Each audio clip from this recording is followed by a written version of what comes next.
بس مالک په کور کې د غوښې چاولې پخ کړې وې وراوړې ښه ډېره غوښې پکې اچولې او بس موږ دلته کې ټول پارټنران کېناستو شوروم وکړ.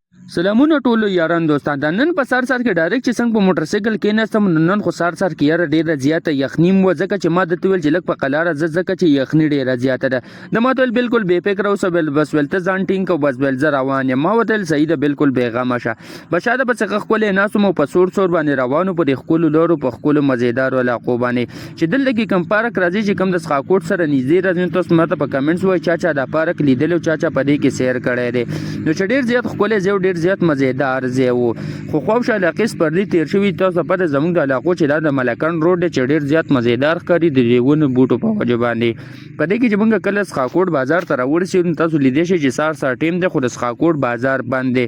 ولې چې نن موږ ډېر وختي د کوره راوتي وو ځکه چې موږ کار له ډېر زیات سهار وختي ځو خو نن پسې د هغې نه وختي تر دې چې موږ د درګۍ چې کوم سرکاري هسپتال د هغې نه راووختلو دلته کې درګۍ بازار ته رانږدې شو چې د درګۍ بازار کې هم له دوکان کولاو شوی نه و ځکه چې دا هم بند و ټول او مکمل خالي و درګۍ بازار داسې پروت و. په دې ټیم کې موږ ته چې کله مالک رنګ وکړو یاره ویل تاسو به نن د روټۍ موټۍ انتظام ځان نه کوئ ویل زه درته په کور کې چاولې پخوم. زه ډېر سخت خوشحاله شوم بس ډایرکټ دلته کې بیسمنټ ته راکوز شوم چې نظر مې واچو. موږ ویل چې نن به دې بیسمنټ کې موږ کار کوو. زه خو به بره په لنټر باندې کار کوم دا بل پارټنر به مې دلته په بیسمنټ کې کار کوي.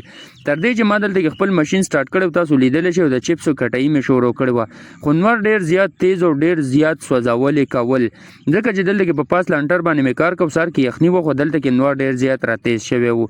بس د دې چپسو کټۍ ما د خیر سره قابو کړې مطلب ختمه کړې مې ځای مې پاک رینځلې دی ډېر زیات مزېدار کړ.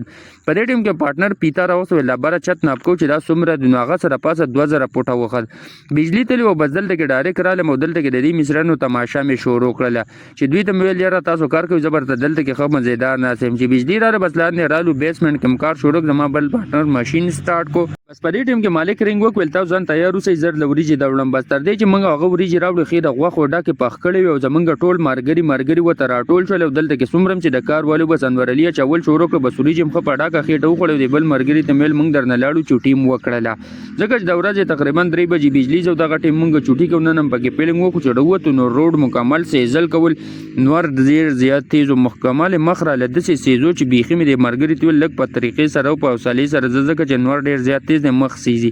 نو هغه راته ویل صحیح ده. بس دلته کې په ښکلو علاقو بس څښاکوټ بازار نه ډایرکټ شیرګړ بازار ته نو بس په دې ګالۍ کې د مخ سره خپل کلي ته راورسېدو میلاویږو به را روان